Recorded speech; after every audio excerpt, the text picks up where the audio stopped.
Hey all welcome to another interesting vlog. ఈ vlog మామూలుగా ఉండదు. ఏంటి మళ్ళీ కత్తి బట్టి ఏదో గెటప్ మార్చాడు అనుకుంటున్నారా? ఏం లేదండి, నిన్న రొయ్యలు చేసి వస్తూ నాకు తాటికాయలు కనిపించాయి. మళ్ళీ తాటికాయలు అని అన్నాను. తాటికాయలే కదా నీకెందుకు, 2 నిమిషాలు నిల్చుకొని నేను కోసిస్తానని చెప్పి వెంటనే అసలు అవి టెంపరీగా అలా కట్టేసుకొని ఎక్కేస్తున్నాడు.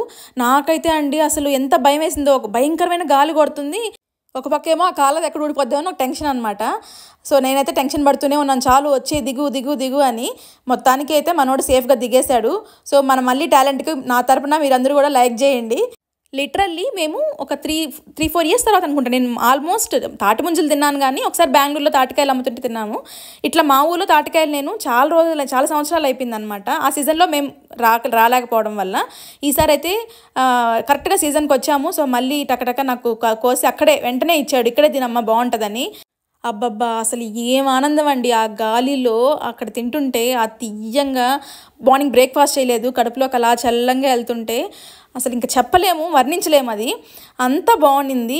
ఆ తాటికాయలు తినడం కూడా ఒక ఆర్ట్. ఇట్లా తినడం ఎవరికి రాదు, ఆల్మోస్ట్ మాకు పల్లెటూరులో పుట్టి పెరిగిన వాళ్ళకి తప్పితే. ఏమైనా విలేజ్ లైఫే అండి, సిటీ లైఫే. సో ఇలా హ్యాపీగా తినేసి ఇప్పుడైతే బయలుదేరుతున్నాము. ఆగండి, ఇదిగో మీకు ఒకటి చూపిస్తాను చూడండి. ఇవేంటంటే గురిగింజ గింజలు అంటారు కదా.